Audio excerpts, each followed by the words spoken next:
Okay, kids, hope you're all doing well. Looking at trying to graph with you today the secant and cosecant graphs. They're a lot like the sine and cosine graphs, but we're going to take some measures to make sure that you can be able to graph them. And in the near future, in the next few days, we're going to do the tangent and cotangent graphs as well. So for today, we're going to do the secant and cosecant. We're going to start, you've got your yellow cards. If you don't have your yellow cards, it's okay. Just use a regular piece of paper and jot down these graphs, because we're putting them so that we can use them as our anchor to be able to graph the rest of these problems with secants and cosecants. So you've mastered sine and cosine. Let's move on. If I do the cosecant graph first, you've got sine and cosine on your yellow card.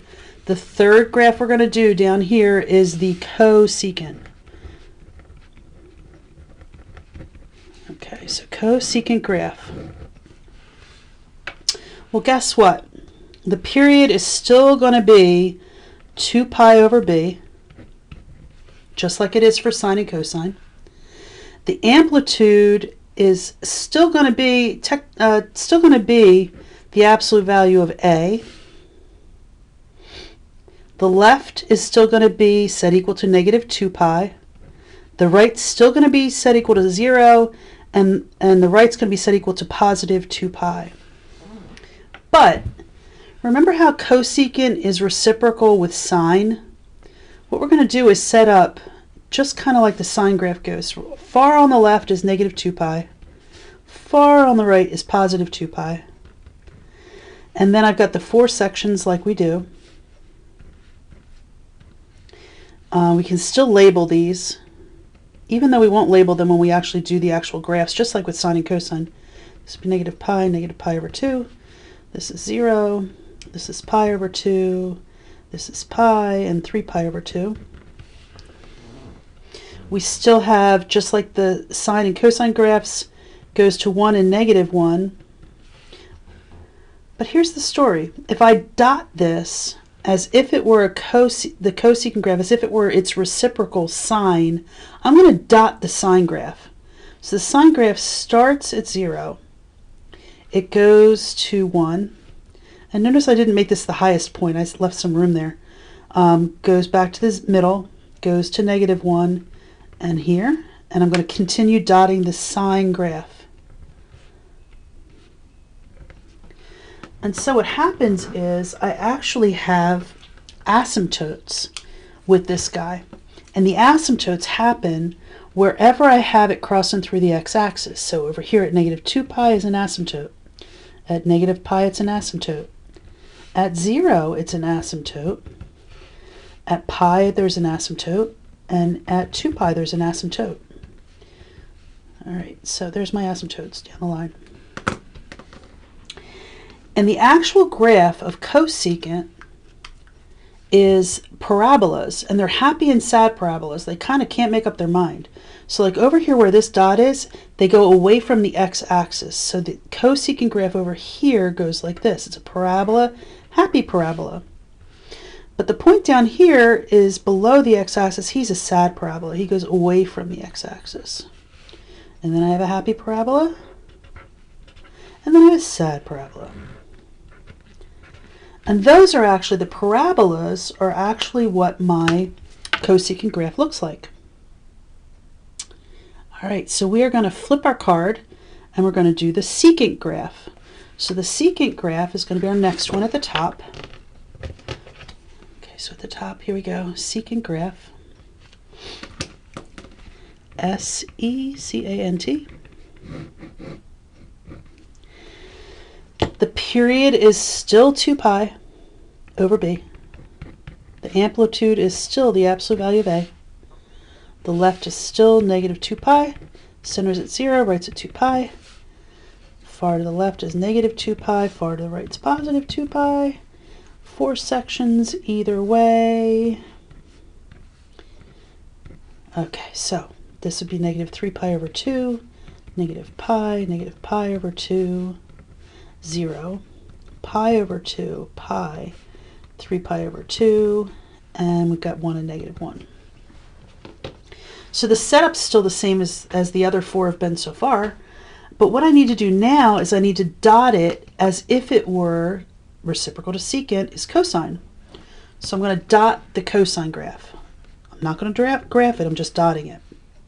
Starts at 1, goes to pi over 2 at 0, down to -1, back to the middle, back to the top, going left. It goes to the middle, goes to the bottom, goes to the middle, goes to the top. And so the same thing goes. I've got a bunch of asymptotes, and the asymptotes happen wherever it crosses the x-axis. So I have an asymptote here, and I have an asymptote at -pi over 2, and another one at pi over 2, and another one at 3 pi over 2. And so a bunch of happy and sad parabolas based off of where my dots are going away from the x-axis. So it's going away from the x-axis. There's a happy guy. Here's a sad guy. Here's a happy guy. Here's a sad guy. And oh, by the way, there's an extra one. You can make him a happy guy. Now really it only takes 2 happies and 2 sads to make the graph. So whichever way you want to go, or you can put all 5. It's really not a big deal either way. But that's how this graph works.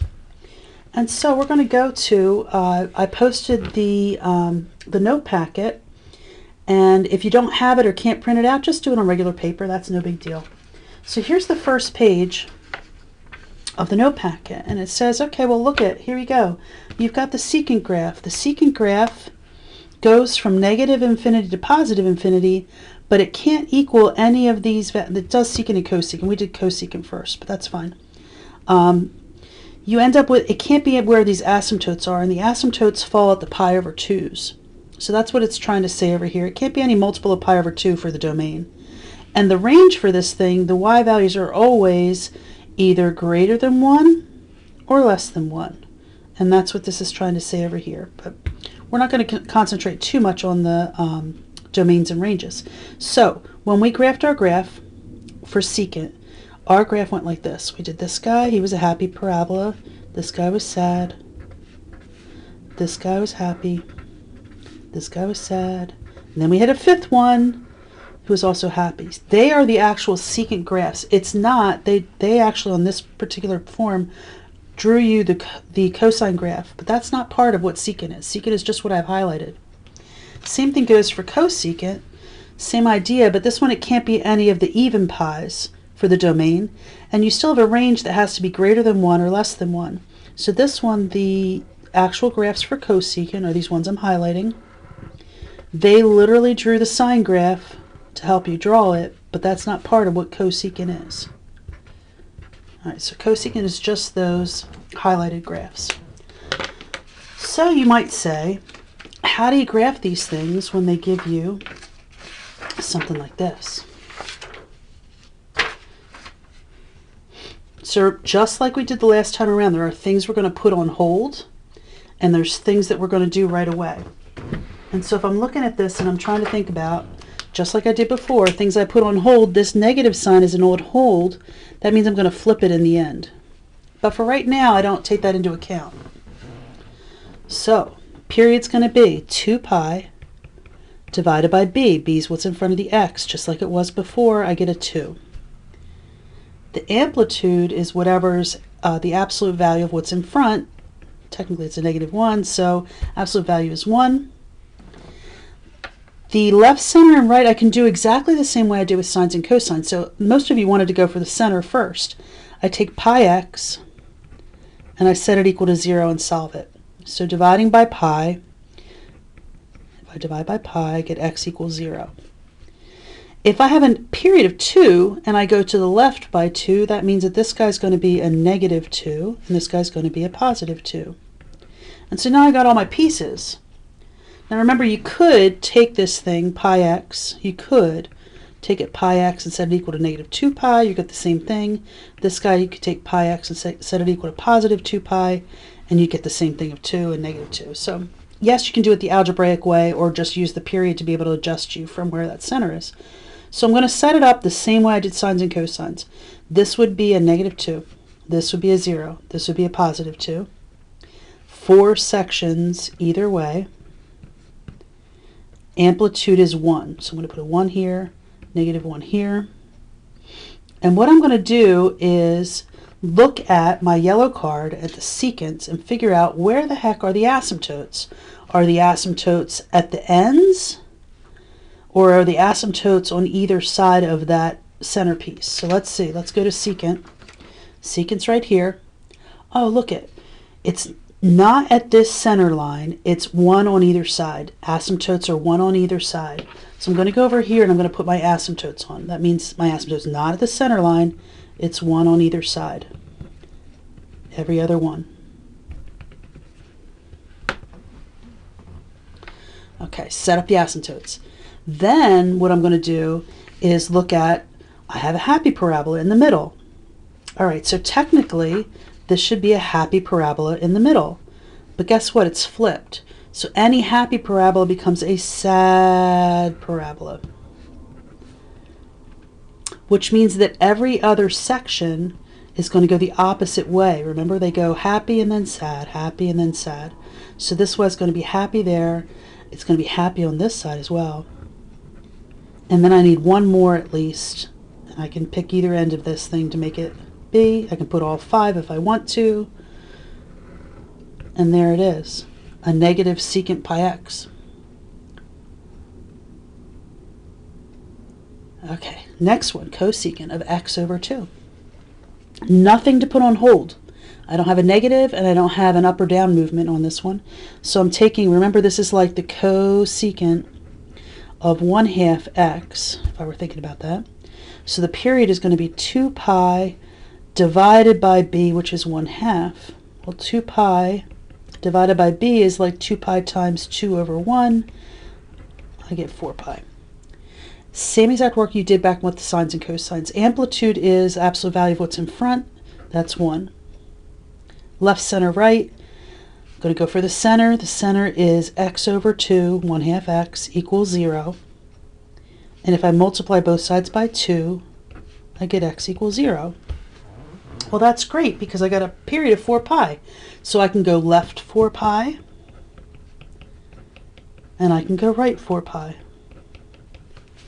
I can set up my graph. Far left is negative 4 pi. Center's at 0, right's at positive 4 pi. 4 sections either way. Amplitude of 1. Where are the asymptotes? And so if I look at the cosecant graph, my cosecant graph has asymptotes. Let me flip me over. Oh, the asymptote's at the center line and every other one. So I'm going to go to my picture here, and I'm going to put in at the center line, I'm going to put an asymptote. It's kind of hard to do because it's right on that center line, so I kind of put it off to the side a little bit. And then every other one. Every other one. And then I go back to my picture and I say, geez, cosecant. If I'm in this first section, I have a happy parabola. So I want to make sure in the first section I have a happy parabola. This one has not been flipped over. So I have the same exact situation. I'm going to have a happy parabola. Going down to 1. Then it goes sad parabola. It alternates, so this would be sad. Ooh, I made that a little too tall, huh? Let me fix him. He should be to -1. A little lower. All right, and then this guy goes high. And there it is, cosecant of x over 2.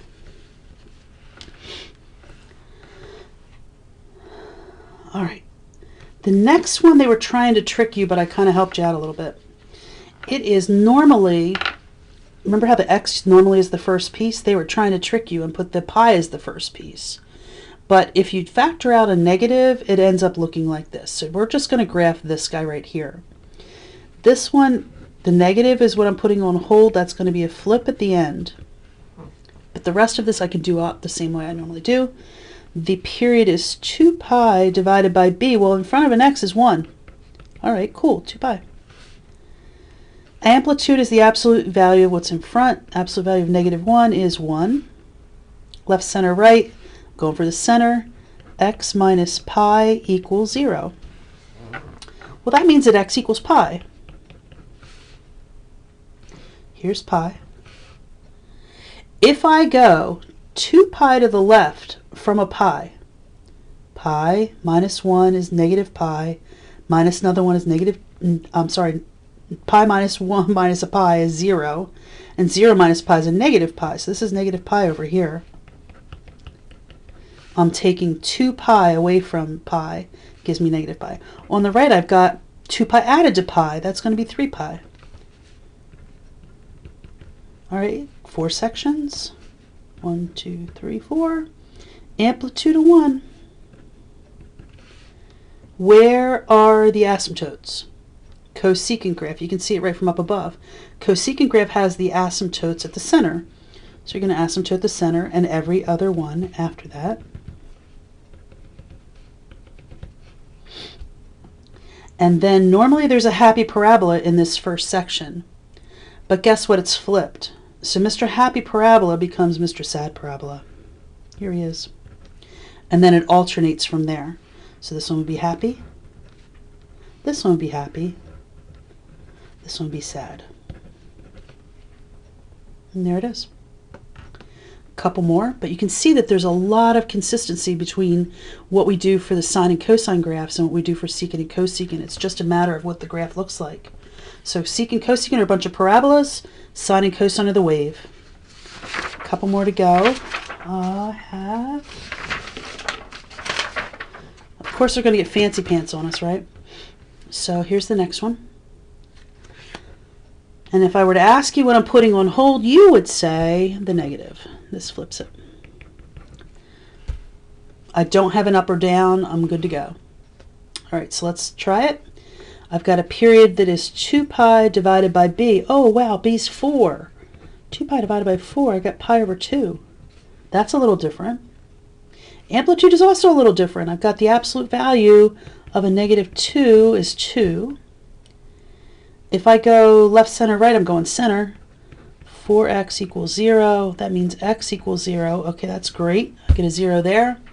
I'm using my period to go left and right. If I'm at 0 and I go left by pi over 2, I'm at negative pi over 2. And if I go right by pi over 2, I'm at pi over 2. Oop, 2. So negative pi over 2, positive pi over 2, amplitude of 2. 4 sections either way. Where are the asymptotes? So I go back to my yellow card and I say, all right, Mr. Yellow Card, I'm a secant graph. Let me find secant. Where are the asymptotes? Asymptotes are not at the middle line. They're not at the center. They're at every other one. All right, so here I go.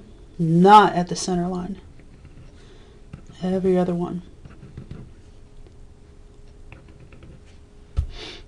And then it's a bunch of happy and sad parabolas. The middle one should be happy, but guess what? We put on hold the flip. So I got to flip it. Instead of the middle guy being happy, he is now sad. And then I'm going to alternate either way. So this guy's going to be a happy. This guy's going to be a happy. And then the other ones on the outsides are going to be sads. Again, you only need 4 of them, but if you want to keep the 5th one, that's fine.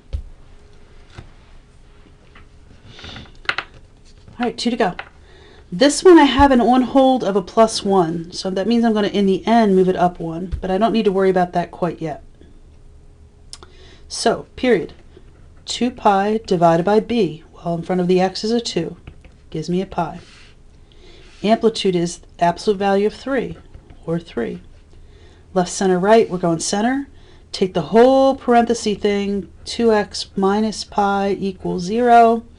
That gives me 2x equals pi. Divide by 2x is pi over 2. Center's at pi over 2. Now you can, if it stumps you, take this left guy and make it 2x minus pi equals a negative 2 pi and solve it out. If the fraction here messes you up. But if I am at pi over 2 and I go left by pi, I'm at negative pi over 2. And if I go right by pi, I'm at 3 pi over 2, 1.5 pi's. If that messes you up, just go back and do the algebra part. It's okay. Left is negative pi over 2. Center was at pi over 2. Right's at 3 pi over 2. 4 sections either way. I have an amplitude of 3. That would make this 3 and negative 3. Got to figure out where the amplitude, or where the asymptotes are. So for cosecant, you can see up here for secant, it was not at the center. That means that this one's going to be at the center. Center and every other one.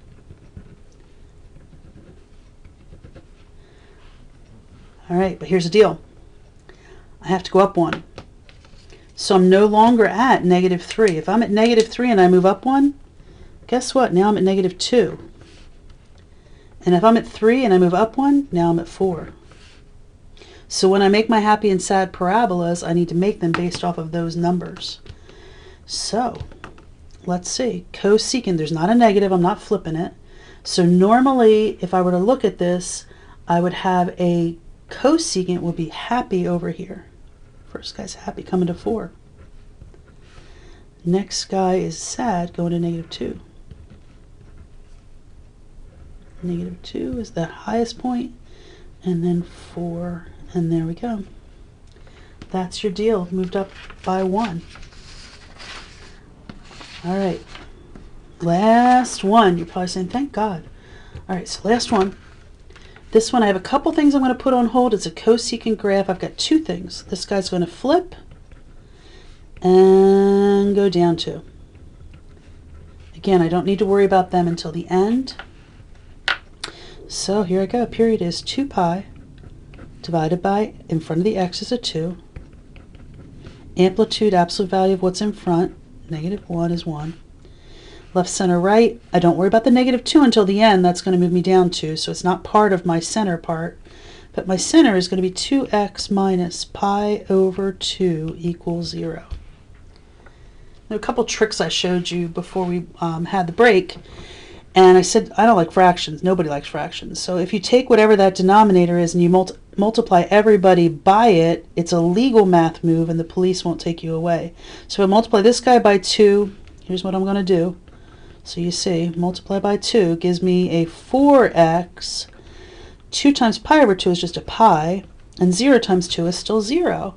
And so when I solve for x, the pi flips over to the other side, equals pi, and I'm going to divide by 4. So x equals pi over 4.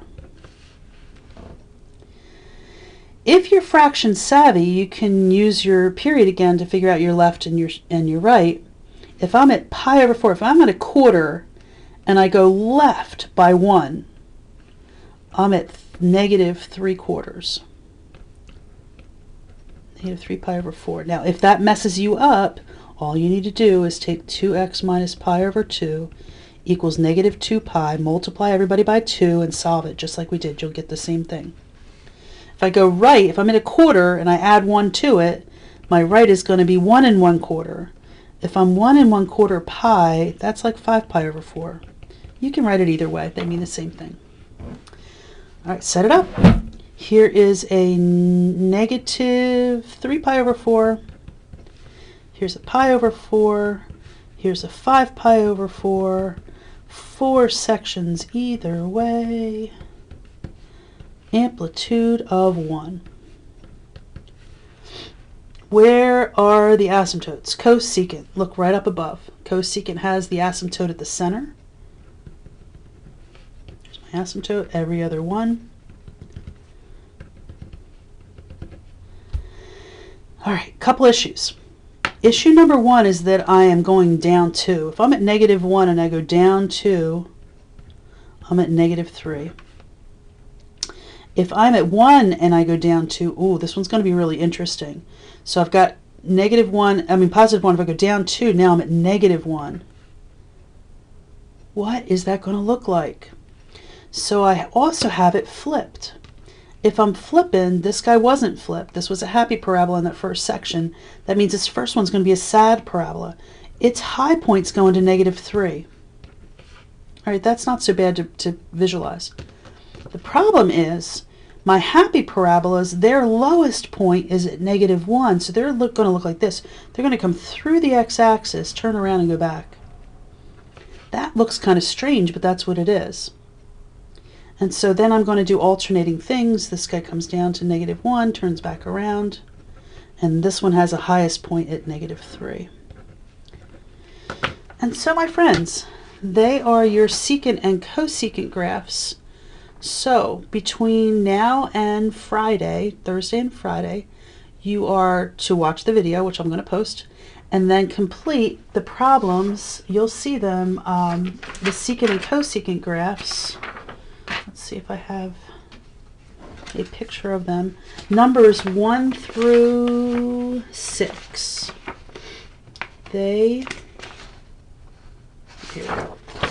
Here's the finished copy, but you get the idea. Here's number 1, -3 secant of pi over 2x. Number 2 is negative cosecant of 4x minus pi, and so forth. You're going to do 1 through 6.